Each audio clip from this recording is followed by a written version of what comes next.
Na svijetu postoji između 1,4 i 1,8 milijuna vrsta insekata, ali samo neki od njih su smrtonosni. Danas vam predstavljam 6 vjerovatno najsmrtonosnijih vrsta insekata. Prije samog početka videa zamolio bih vas da ostavite subscribe pa da krenemo. Ovaj ogromni stršljen može narasti i do 5 cm.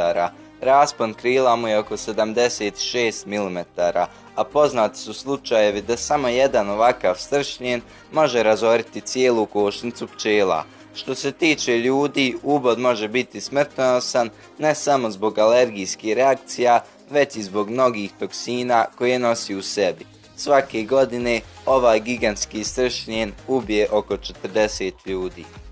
Samo jedna kolonija koja broji nevjerovatnih 20 miliona ovih mrava može devastirati kompletno afričko selo.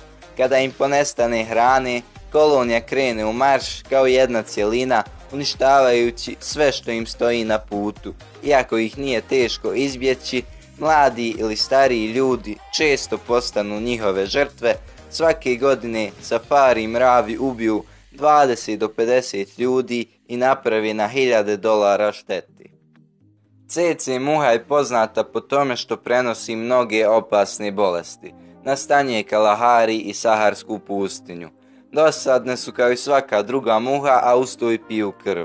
Postoji 34 različite vrste CC muha, a grupišu se u 3 kategorije: muhe savana, šumske muhe i riječne muhe.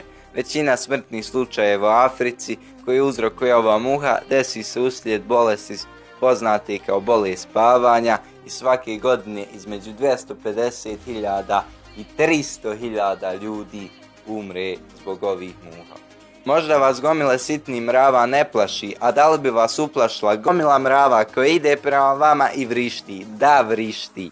Metak mravi dolaze iz prašuma u Nikaragvi i Paragvaju, dugi su oko 2,5 cm i uglavnom žive u kolonijama na stablima. Kada napadaju, uglavnom skaču sa stabala na metu i pri tome ispuštaju krik. Bol je toliko jaka kada jedu da se obodeni osjećaju kao da ih je upucao metak. Neka južnoamerička društva koriste ove mrave da testiraju muškost mladih dječaka koji moraju izdržati 20 uboda bez jedne suze kako bi ih mogli smatrati muškarcima. Ove bube nisu smrtonosne zbog otrova, one su opasne jer zaraze ljude sa čaga bolesti. Ovi insekti ne umiru nakon ugriza, tako da samo jedna buba može zaraziti veliki broj ljudi. Sakrivaju se u kućama i napadaju ljude dok spavaju. Uglavnom grizu mekano tkivo na usnama i očima. Čaga bolest se ne prenosi ugrizom, nego izmetom koji ulazi u ljudsko tijelo kroz rane koje stvaraju. Od 2008. godine između 16 do 18 miliona ljudi zaraženo je ovom bolesti, od koje 20.000 ljudi godišnje umre. Čaga uzrokuje teško oštećenje srca, a transplantacija je teško izgovoriti. Srce je potpuno neučinkovita jer parazit odmah napadne i novo srce.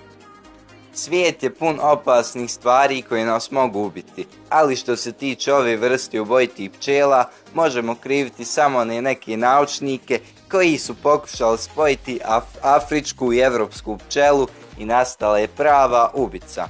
Ako vas afrikanizirana pčela ubode, ona neće ostaviti samo svoj otrov u vama, već će ostaviti i mirisni feromon koji vas obilježi kao metu i signalizira drugim pčelama da vas napadnu.